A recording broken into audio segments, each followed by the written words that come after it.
రాష్ట్ర వ్యాప్తంగా అంగన్వాడీ కార్యకర్తలు చేపట్టిన సమ్మె నేటితో 30 రోజులకు చేరుకుంది. బాపట్ల జిల్లా బట్టిప్రోలు మండల తహసీల్దార్ కార్యాలయం వద్ద అంగన్వాడీ కార్యకర్తలు 30 నమూనా ఆకారంలో కూర్చుని నిరసన వ్యక్తం చేశారు. ఈ సందర్భంగా వారు మాట్లాడుతూ అంగన్వాడీలకు జీవో ప్రకారం వేతనం ఇచ్చే వరకు సమ్మెను కొనసాగిస్తామని, అవసరమైతే కోర్టుకైనా వెళతాం తప్ప విధులకు హాజరు కాబోమని తెలిపారు.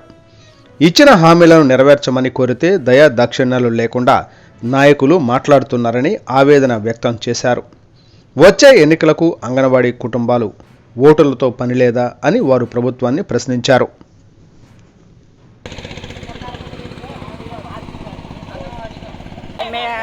బట్టిప్రోలు మండలం నుంచి అండి రమాదేవిని మండల అధ్యక్షురాలు మాట్లాడుతున్నాను.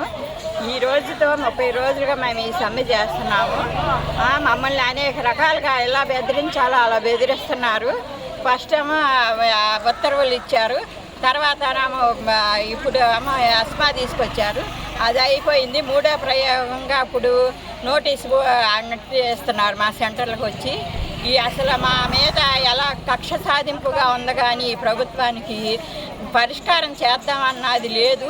మేము చేసే అన్నిటిని కూడా గుర్తించట్లేదు. మేము చేసినవి గతంలో మేము బిఎల్ఓలుగా చేసి రాత్రి వేమూరు పోయి అర్ధరాత్రి కాడ ఆడవాళ్ళమని కూడా లేకోకుండా ఓట్లు అందరికీ ఏరియాల వాళ్ళందరికీ ఓట్లు రాసి మేము ఓట్లు ఇచ్చాము. అందరికీ ఎవరు ఏ ఇంట్లో ఎన్ని ఓట్లు ఉండే ఏంటి అని బిఎల్ఓలుగా ఇంత ఆడవాళ్ళకి ఇంత శాఖలు ఇటు శాఖలు చేయించుకున్నారు.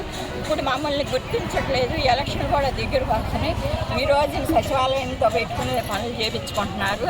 మేము అనేక రకాల ఒక మహిళలుగా ఉండి కూడా మేము బిఎల్ఓ డ్యూటీలు చేశాము. తల్లుల్ని చిన్నపిల్లల కానించి సంరక్షించాము. గర్భిణి అయిన కానించి మంచి చెడు చూసాము. ఏ సేవలు మమ్మల్ని గుర్తించలేదు. ఈ రోజున 2 పిల్లలు 3 పిల్లలను పెట్టుకుని అంగన్వాడీలు నడిపాలని ప్రభుత్వం మమ్మల్ని మేము చేసిన సేవల్ని 48 ఏళ్ళుగా మేము ఈ అంగన్వాడీలో జాయిన్ అయ్యి చేసిన సేవలన్నింటినీ గుర్తించుకోకుండా మమ్మల్ని ఇలా బజార్ను పడేసి మా మీద ఇంకా మాకు అనేక రకంగా మానసికంగా కూడా బాధ పెట్టింది ప్రభుత్వము.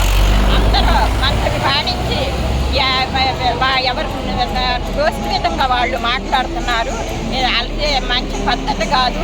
ఇక ముందు కూడా మేము అందరూ ఎంతో కడుపు మండి ఈ రోడ్డు ఎక్కాము, కానీ ఏ రాజకీయ పక్షాల వాళ్ళు మాకు చెబితేనో వాళ్ళ సపోర్ట్ తీసుకుని మేము రోడ్డు ఎక్కలేదు.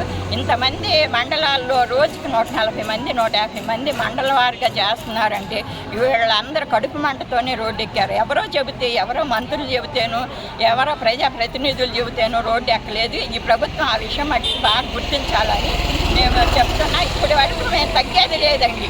ఏ నోటీసులు అన్నారా అని ఏమన్నారా అని కోర్టుకు వెళ్ళైనా సరే మా ఉద్యోగాలు మేము సాధించుకుంటామన్న దాంతోనే మేము ఈ సమ్మెలో దిగాము.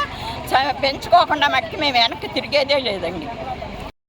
పెంచమని అడుగుతున్నాం సార్. మేము న్యాయబద్ధంగా అడుగుతున్నామండి. 30 రోజుల నుంచి ఇలా రోడ్డు మీద కూర్చున్నా కూడా మమ్మల్ని ఏమాత్రం మా మీద కనికరం చూపించకుండా మా మీద కేసులు పెట్టడం, మా ఉద్యోగాలు ఓడబీగుతాను. ఎంతమంది ఉద్యోగాలు బిగుతారండి? ఎన్ని లక్షల మంది ఉద్యోగాలు బిగుతారు? ఎంతమంది ఉసురు పట్టుకుంటారు? మహిళలు ఈ రకంగా ఎంతమందిని ఏడిపిస్తారు? మహిళలను ఏడిపించినా ఎవరైనా సరే ఏ రోజుకైనా ఏడవకు తప్పదండి.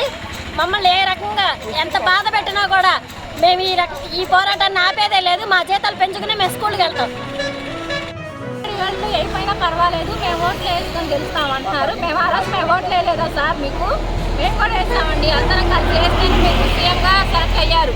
ఈరోజు మీరు మా 1,00,000 ఓట్లు మీకు అవసరం లేదని చెబుతున్నారు. మాకు న్యాయమైన కనీస వేతనం ఇవ్వాలని కోరుకుంటున్నామండి.